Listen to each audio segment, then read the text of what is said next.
Pessoal, sétima grande área do conhecimento da filosofia é a filosofia da religião. O termo da filosofia da religião ele aparece somente lá por volta do século XIX e é a parte da filosofia que vai se ocupar de examinar racionalmente as explicações religiosas, ou seja, aquilo que é tido pela religião está correto, aquilo que a forma como a religião explica determinada coisa é correta a partir dos preceitos filosóficos, da lógica filosófica, tem sentido isso que determinada religião atesta?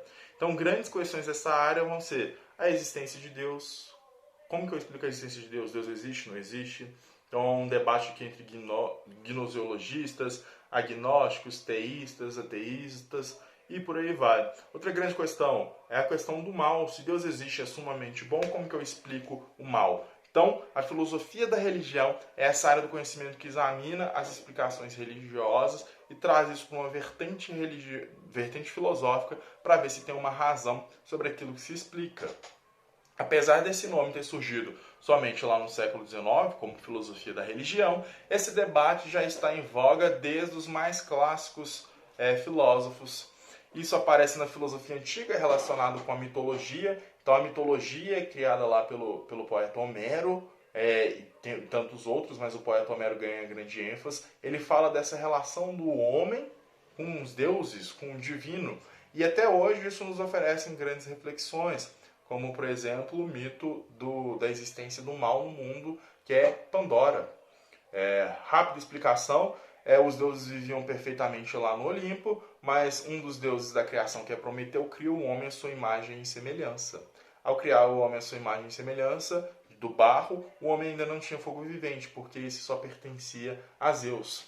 E então Prometeu pede seu irmão Epimeteu, e essas são várias versões que existem, né? Se foi Epimeteu, quem foi que roubou o fogo divino, mas ele pede seu irmão Epimeteu para ir lá e roubar esse fogo divino e dar aos homens.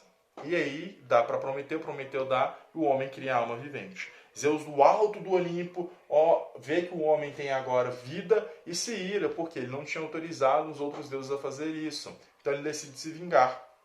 A Epimeteu, ele dá o castigo do sofrimento eterno, que é o quê? Ficar crucificado, toda vez um arbutre vem e come o seu fígado. Por que esse castigo é eterno? Porque os deuses são imortais. Para Prometeu, ele dá um castigo diferente. Manda ele viver na terra e dá para ele uma mulher chamada Pandora e diz: nunca deixe que Pandora abra a caixa. Mas como Zeus queria se vingar da humanidade, ele já fez Pandora uma mulher que iria abrir essa caixa.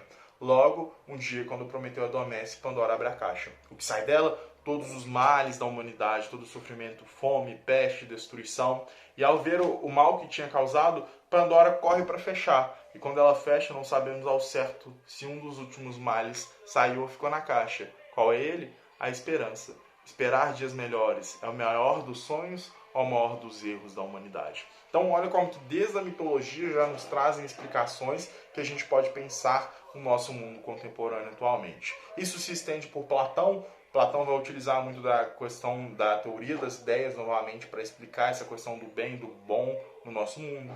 Isso se estende por Aristóteles, pelos neoplatônicos.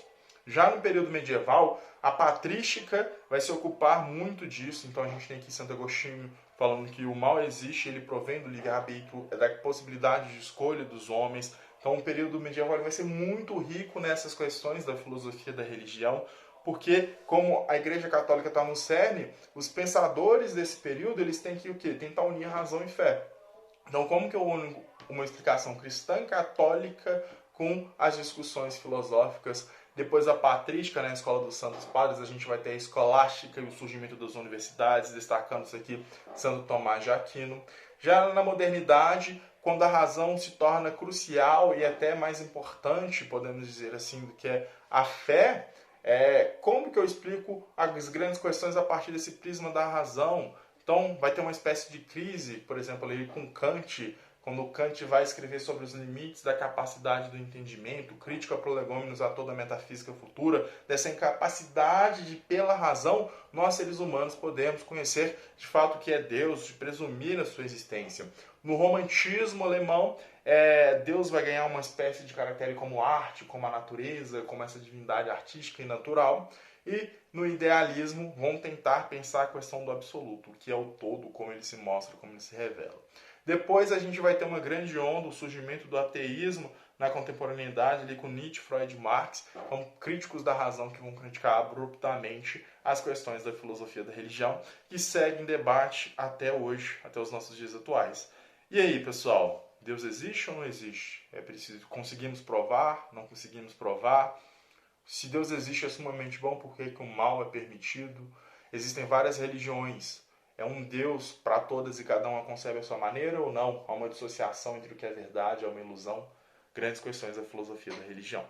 Aguardo vocês na próxima parte do nosso mini curso.